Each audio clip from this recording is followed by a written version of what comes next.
Zamonaviy sanoat rivojida mahalliy ishlab chiqaruvchilarning ulushini oshirish, import o'rnini bosuvchi mahsulotlarni ko'paytirish iqtisodiyot barqarorligi uchun muhim sanaladi. Shu nuqtai nazardan keyingi yillarda ishlab chiqarish quvvatlarini kengaytirayotgan Segmotel kompaniyasi milliy iqtisodiyotda o'z o'rnini mustahkamlayotgan yetakchi sanoat korxonalaridan biridir. Korxona shu kunlarda yengil avtomobillar uchun motor va transmissiya moylarini ishlab chiqarishni yo'lga qo'ydi. Muxbirimiz jarayonlar bilan tanishib qaytdi.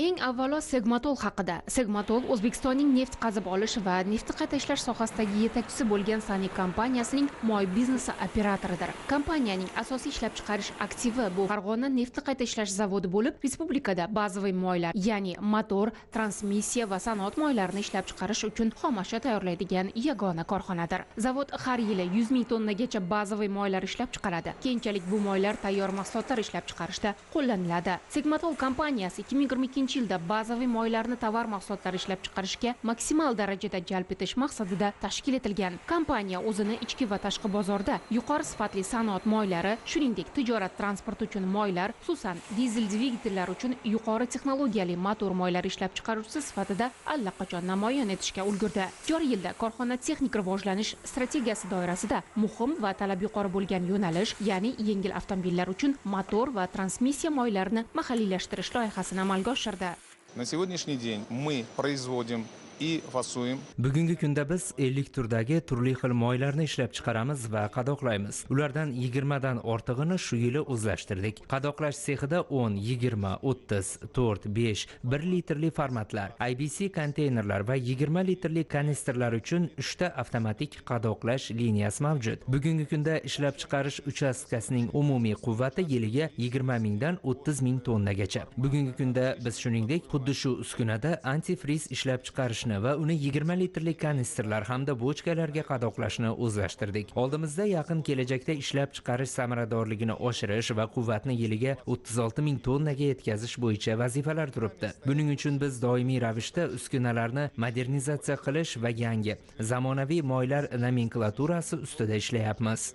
Mutaxassislarning ta'kidlashicha, Segmotelning barcha motor moylari benzinli va dizel dvigatellarda, shuningdek metan va propanda ishlaydigan dvigatellarda ham ishlatilishi mumkin. Bundan tashqari, kompaniya Dehron 3 va Dehron 6 standartlariga mos keladigan avtomatik uzatmalar qutisi uchun sintetik moylarni ishlab chiqarishni ham boshladi. E'tiborli jihati, bu yog'lar Italiya retseptlari asosida ishlab chiqariladi. Sintetik va yarim sintetik bazaviy moylar ham Yevropadan import qilinadi. Mineral baza esa kompaniyaning o'zida mavjud.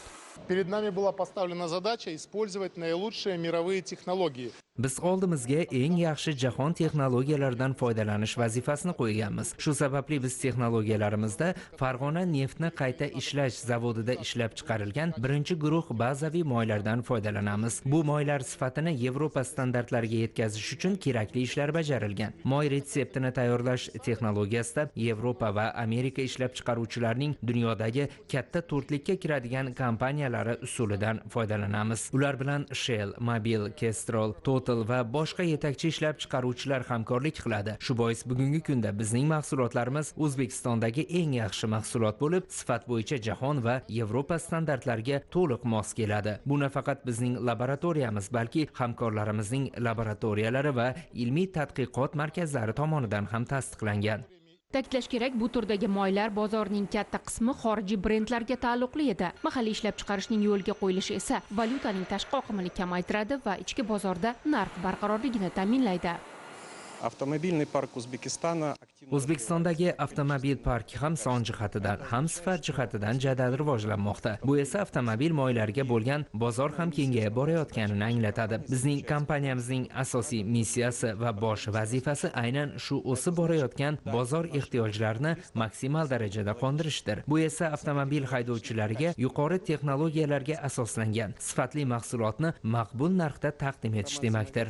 Kompaniya ishlab chiqarishning barcha bosqichlarida kirayotgan xom ashyodan tortib tayyor mahsulotgacha sifat nazoratini amalga oshiradi. Kompaniya korxonalarida qazib olingan xom neft bo'ladimi yoki import qilingan sintetik bazaviy moymi, milliy va xalqaro standartlar bo'yicha sertifikatlangan laboratoriya belgilangan standartlarga muvofiqligi yuzasidan qat'iy sifat nazoratini olib boradi. С начала года мы Yil boshidan buyon biz 20 dan ortiq turdagi yangi mahsulotlarni ishlab chiqarishni yo'lga qo'ydik. Ammo bizning asosiy vazifamiz bu yengil avtomobillar uchun mo'ljallangan mahsulotlar to'plamidir. Avtomobilchilarimiz uchun biz eng keng va yuqori texnologiyali assortimentni taklif qilishga tayyormiz. Unga sintetik, yarim sintetik va mineral moylar kiradi. Bizda Malibu uchun ham, Damas uchun ham moylar mavjud. Ammo biz taklif qilayotgan asosiy narsa bu maqbul narxdagi sinalgan sifatdir va bu bizning asosiy ustunligimizdir.